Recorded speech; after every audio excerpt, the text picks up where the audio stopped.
নমস্কার। আজ আপনাদেরকে মহাযশস্বী অষ্টাবক্র ঋষির বৃত্তান্ত শ্রবণ করাবো। তাহলে শুনুন। আপনারা প্রত্যেকেই জানেন যে পৌরাণিক যুগে বা মহাভারতের যুগে উদ্দালক নামে একজন মহর্ষি ছিলেন। সেই উদ্দালক ঋষির পুত্র শ্বেতকেতুর বৃত্তান্ত আপনাদের প্রত্যেকেরই জানা। কিন্তু সেই উদ্দালক ঋষির একজন কন্যাও ছিলেন, কন্যার নাম সুজাতা।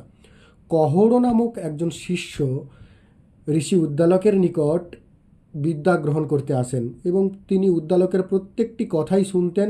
আচার্যের অত্যন্ত প্রিয় শিষ্য ছিলেন।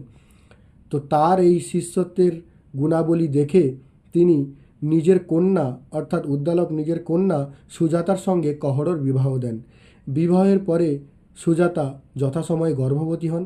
গর্ভের মধ্যেই একটি শিশু, সে এতটাই মেধাবী ছিলেন যে গর্ভের মধ্যেই তিনি সমস্ত শাস্ত্র অধ্যয়ন করে ফেলেছিলেন এবং গর্ভের মধ্যে থাকা অবস্থায় তিনি বলেছিলেন যে হে পিতা, আপনার কিন্তু পঠন পাঠনে কিছু ত্রুটি রয়েছে।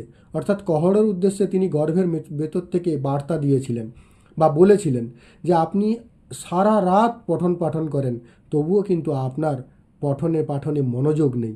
অর্থাৎ তিনি বললেন যে আমি সেই শিশুপুত্র পেটের মধ্যে থেকে বলছে যে আমি আপনার প্রসাদে বেদ উপনিষদ ইত্যাদি অধ্যয়ন করেছি বা শুনেছি, কিন্তু আপনার আরাত্রি পঠন পাঠন শুনে আমার এটা মনে হয়েছে যে আপনার পঠন পাঠনে রুচি থাকলেও আপনি কিন্তু সঠিকভাবে পাঠ গ্রহণ করতে পারছেন না।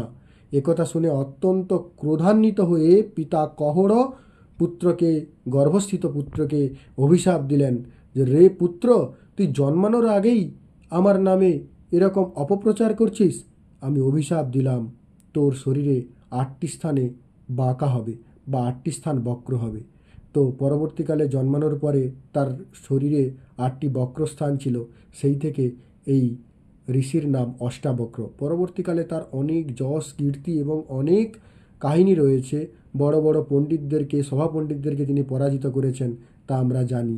তো এই হলো ঋষি অষ্টাবক্রের জন্মবৃত্তান্ত।